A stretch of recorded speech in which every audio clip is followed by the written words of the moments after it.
वो मेरी बात कैसे मानेगी? हाँ लेकिन ना वो इनकी बात जरूर मानेगी। आप एक काम कर लो, आप इनसे बात कर लो। अनुष्का जी, आप तो जानती हैं कि सुबोध का गुस्सा कैसा है। अगर मैंने उससे बात की और बात आगे बढ़ गई, सब कुछ खराब हो जाएगा। ये सब मैं नहीं चाहता। मैं बस इतना चाहता हूँ कि अनुष्का से मेरी शादी टूटने से बच जाए, और ये आप ही कर सकती हैं। कब से पानी मांग रहा हूँ। तू किसका फोन था? किसी का नहीं, वो रॉन्ग नंबर था। मेरी डायबिटीज की दवाई कहाँ है? कमरे में, अभी लाती हूँ।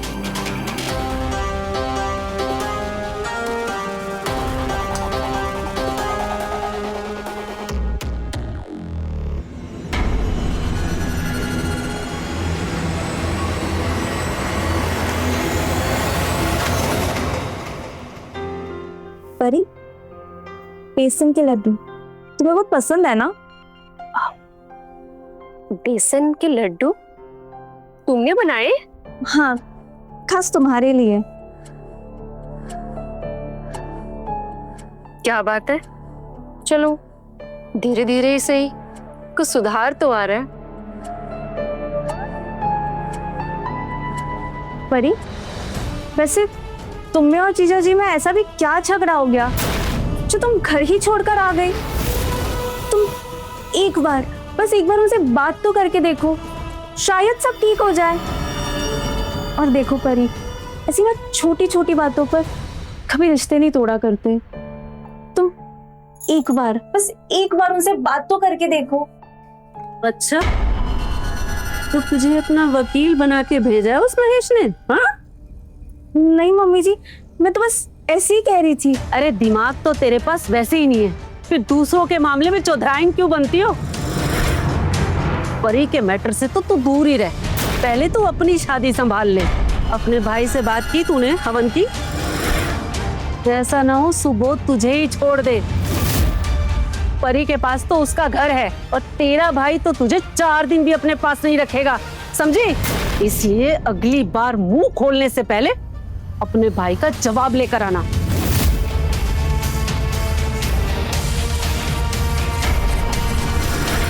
देखा माँ, कितनी चंट है ये औरत। मिठाई खिलाकर डब्बे में उतारने चली थी, मुझे इस घर से निकालने चली। अब देखना, मैं इसे ही ना इस घर से बाहर निकाल दूंगी।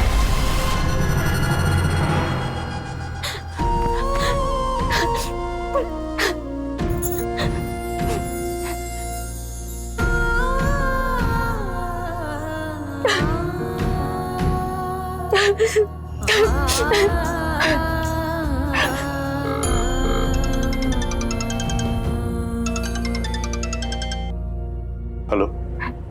हेलो भैया, कैसे हो आप? मैं ठीक हूँ, पर तेरी भाभी बिल्कुल भी ठीक नहीं है। क्यों भैया, क्या हुआ भाभी को? भाभी की तबीयत खराब थी, डॉक्टर को दिखाया तो डॉक्टर ने इसी हफ्ते बाईपास सर्जरी कराने के लिए कहा। एक तो फैक्ट्री ठप हो गई, ऊपर से अचानक से ही खर्चा आ गया। लोन के लिए अप्लाई किया है, 2-3 दिन में मिल जाएगा। तू मेरी बात छोड़, तू ये बता तू कैसी है? सुबोध जीजा जी ठीक है ना? सब ठीक तो है ना घर पे? सब यार ठीक है भैया, और मैं भी अच्छी हूँ। तू बिल्कुल भी टेंशन मत ले, मैं यहाँ सब संभाल लूंगा। तो अपने घर में खुश रह बस। हाँ भैया, मैं अब बहुत खुश हूँ, और आप ना मेरी बिल्कुल चिंता मत करना। अब बस भाभी का ख्याल रखना। ठीक है।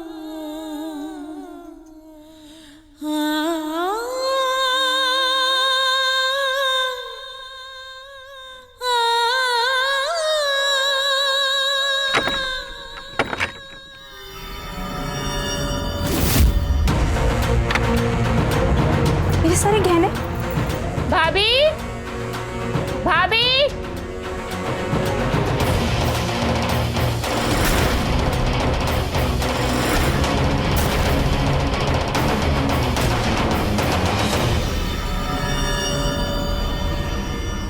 ये साड़ियाँ और ये गहने तो मेरे हैं।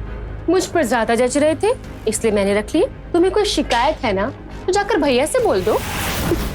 अरे ये क्या शिकायत कर रही है? अरे जो भी इसका है तेरा ही तो है। क्यों बहू, भूली तो नहीं ना सुबोध ने क्या कहा था? और हाँ, क्या कहा तेरे भाई ने? मम्मी जी, मैं नहीं बात कर पाई, मेरी हिम्मत ही नहीं हुई। मम्मी जी, भैया पहले से ही बहुत परेशान है, उनकी फैक्ट्री बंद हो गई है और ऊपर से भाभी के ऑपरेशन का खर्चा। देख, तेरे भाई के पास अब 2 ही रास्ते हैं। 7 दिन के अंदर या तो वो 10 लाख रुपया कैश और कार दे के जाए, नहीं तो तुझे ले जाए हमेशा के लिए अपने घर। वाह माँ, क्या जाल फेंक। अब देखती हूँ कि इस जाल से ये कैसे बचेगी। क्या बात है माँ? भैया, मैं बताती हूँ। भैया को शादी को 5 साल हो गए, लेकिन मम्मी अभी तक दादी नहीं बन पाई। आपने कभी इस बारे में सोचा है? भैया, आपने कभी भाभी की हरकतों पर गौर किया है? वो क्या करती हैं, क्यों करती हैं? कहीं ऐसा तो नहीं कि वो जानबूझकर बच्चा पैदा नहीं कर रही हैं? ये भी हो सकता है कि वो आपको पसंद नहीं करती हूँ और आपके पीठ पीछे किसी और के साथ। किसका फोन था? किसी का नहीं, वो रॉन्ग नंबर था।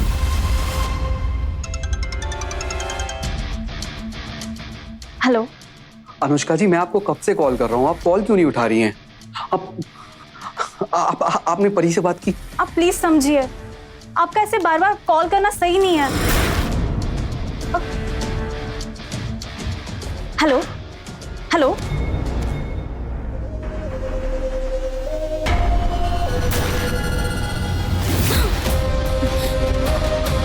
कौन था? अगर मैंने इन्हें बता दिया कि महेश जीजा जी का फोन था तो ये और गुस्सा करेंगे। किसका फोन था? कोई नहीं, वो मुझे किचन में काम है, मैं आती हूँ। पहले तो सिर्फ गलतियां करती थी, अब झूठ भी बोलने लग गई। अपने यार से बात कर रही थी ना? नहीं कौन है वो? नाम बता उसका। नहीं, अब गलत समझ रहा है। नहीं नहीं नहीं, मैं गलत नहीं समझ रहा हूँ। मैं पहले गलत समझ रहा हूँ, अब मैं बिल्कुल सही समझ रहा हूँ। इसीलिए बच्चा नहीं कर रही ना मेरे साथ। क्यों? पसंद नहीं हूँ क्या मैं तुझे? अब बेवजह मुझ पे शक कर रहा है, ऐसी कोई बात नहीं है। 5 साल हो गए हमारी शादी को, बच्चा क्यों नहीं पैदा कर रही? कोशिश तो मैं भी कर रही हूँ ना, लेकिन नहीं हो पा रहा है बच्चा, तो उसमें मेरी क्या गलती है? आपको पता है ना, डॉक्टर ने कहा था कि बच्चादानी कमजोर है, इसलिए बच्चादानी है भी तेरे पास या सिर्फ नाम की औरत है तू? दूसरे मर्दों से बात करने का बहुत शौक है ना तुझे? अब मैं देखता हूँ दूसरे मर्दों से बात कैसे करूं।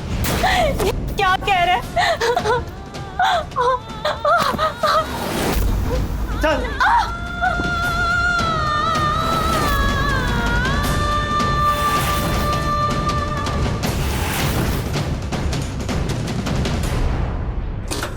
ये क्या कर रहे हैं आप? जिस जबान से झूठ बोला ना, उसी को आग लगा। नहीं, प्लीज छोड़ दीजिए। चुप।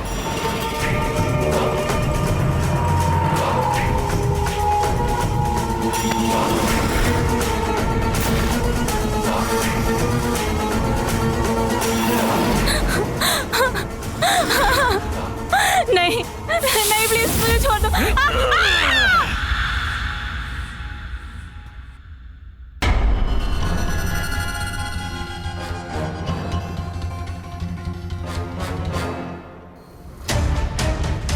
मैं जानता हूं मैं आपको परेशान कर रहा हूं बार बार, लेकिन मेरे पास और कोई रास्ता नहीं है। मैं आपको कुछ बताना चाहता हूं आपकी सास के बारे में। उन्होंने मुझे और मेरे परिवार को बर्बाद करने की धमकी दी है। अगर तुम चाहते हो तुम पर कोई केस ना करे तो सारा सोना और 25 लाख रुपए देकर परी से तलाक ले लो, वरना जिंदगी भर तुम्हारे परिवार को कोर्ट कचहरी में सड़ा दूंगी। मम्मी जी, कैसी बातें कर रही हैं आप?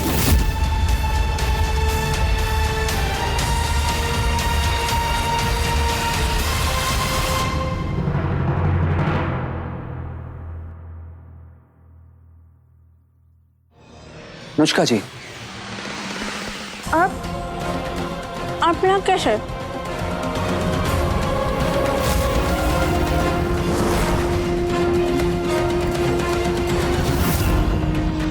अनुष्का जी सब ठीक है ना? मतलब आपको कुछ जरूरी बात करनी थी मुझसे, बताइए। मुझे आपकी जुबान को क्या हुआ? गरम गरम चाय पे ली थी ना, तो सुबह सुबह जुबान जल गई। आप यहाँ कैसे? आपने तो मैसेज किया था मुझे। मैंने? ये देखिए मैसेज है मेरे पास। आप प्लीज सुबोध से बोलिए ना, मुझे पता है वो आपकी बात नहीं टालेगा। मैं इसमें आपकी कोई मदद नहीं कर पाऊंगी, मुझे माफ कर दीजिए। अरे अनुष्का जी ऐसे हाथ जोड़कर मुझे शर्मिंदा मत कीजिए, आप ही मेरे रिश्ते को बचा सकती हैं।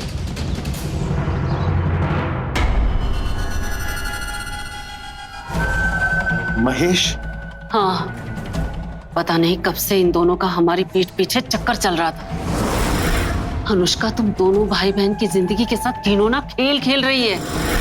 ना वो तेरा घर बसने देगी ना परी का, वो बस हमें बर्बाद करने आई है। इसलिए कह रही हूँ उससे छुटकारा पाना ही सही है, और एक बार उससे छुटकारा पा लिया तो फिर मैं तेरी शादी धूमधाम से करूंगी, और इस बार इतने अमीर घर में तेरी शादी करूंगी कि वो लोग मुझे सोने में तोल दे। पर इसके लिए हमें अनुष्का को रास्ते से हटाना होगा, और ये काम हमें बहुत सोच समझकर करना होगा। माँ, बेटा और बेटी तीनों बेबस अनुष्का को अपने गुस्से और लालच का शिकार बना रहे हैं। छोटी छोटी बातों पर अनुष्का को सजा देने का जो सिलसिला अनुशासन के नाम पर शुरू हुआ था, वो अब एक गंभीर अपराध बनता जा रहा है।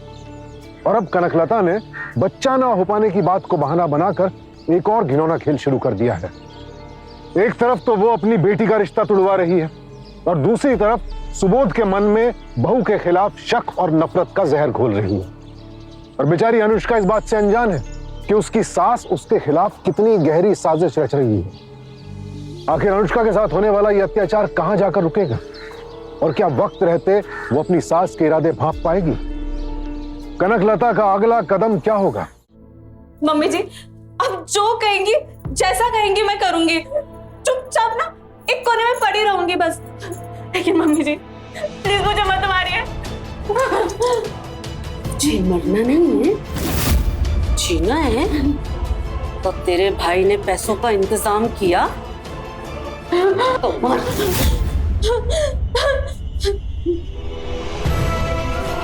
सुबोध जी प्लीज मुझे अपनी बात करने का एक मौका दे दीजिए। तेरे पास सिर्फ 24 घंटे। सुबोध जी अब सब मेरे साथ ऐसे क्यों कर रहे हैं सुबोध जी?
मम्मी जी, क्या बिगाड़ा है मैंने आप सब लोगों का?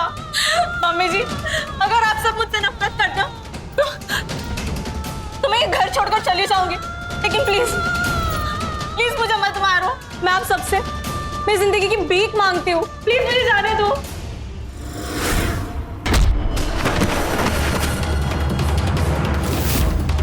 मुझे इस घर से निकालने चली थी, अब देख खुद ही इस घर को छोड़ कर जाने की भीख मांग रही है।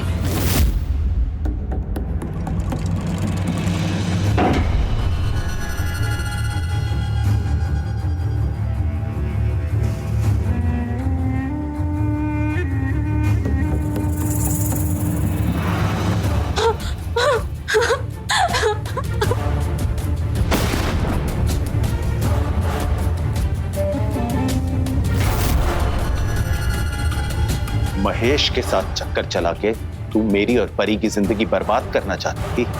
नहीं। क्या लगा तुझे मुझे पता नहीं चलेगा?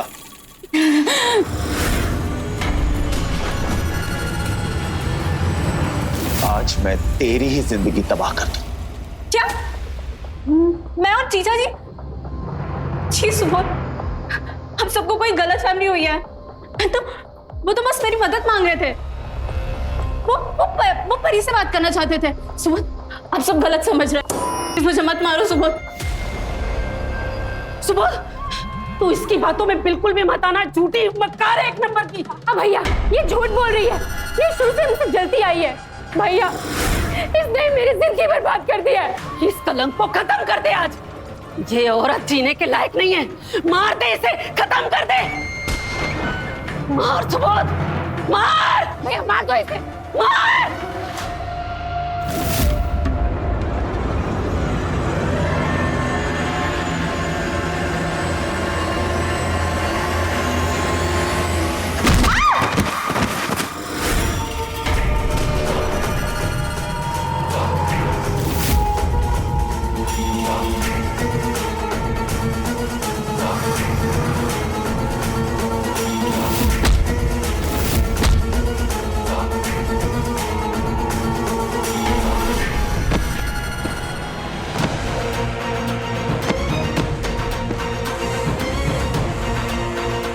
अनु, अनु,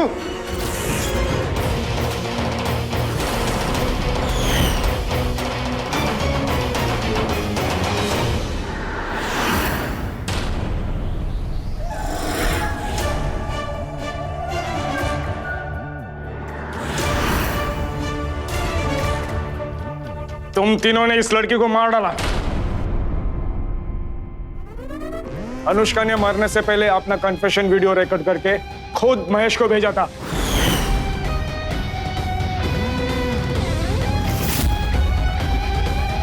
ये देखो। भैया मुझे बचा लो भैया। मेरी सास, ननद और पति मुझे जान से मारना चाहते हैं। वो रोज किसी ना किसी बहाने से मेरी मार पिटाई करते हैं भैया। वो किसी भी पल मुझे जान से मार देंगे भैया। प्लीज मुझे बचा लीजिए भैया।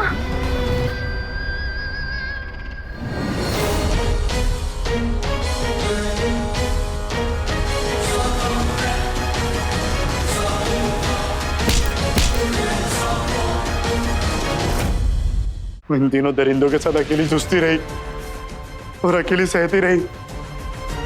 तूने मुझे पहले क्यों नहीं बताया? एक बार बता देती, गलती मेरी भी है। मैं ही तेरी खामोशी को समझ नहीं पाया।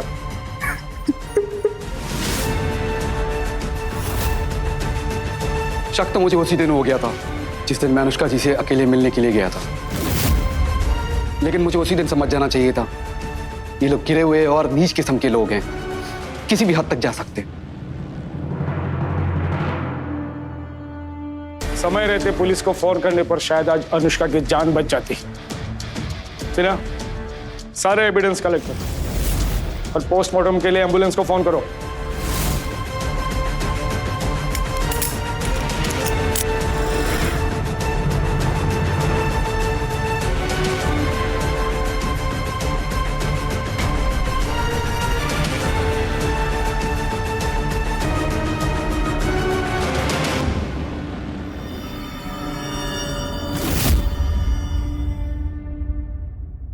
कनकलता, सुबोध और परिधि जैसे लोग दरअसल इंसान की शक्ल में हैवान हैं।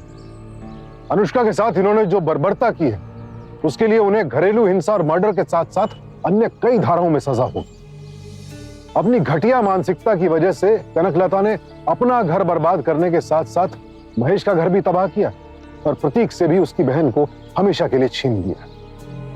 कनकलता ने अपने बेटे और बेटी की शादी को पैसा कमाने का जरिया समझ लिया और उसकी दी हुई उल्टी शिक्षा मानकर उसके बेटे और बेटी ने भी अपनी जिंदगी अपने ही हाथों बर्बाद कर ली। जिस तरह सास, पति और ननद तीनों अनुष्का की मौत के लिए जिम्मेदार हैं, उसी तरह कोई उसे बचाने का जिम्मेदार भी तो हो सकता था।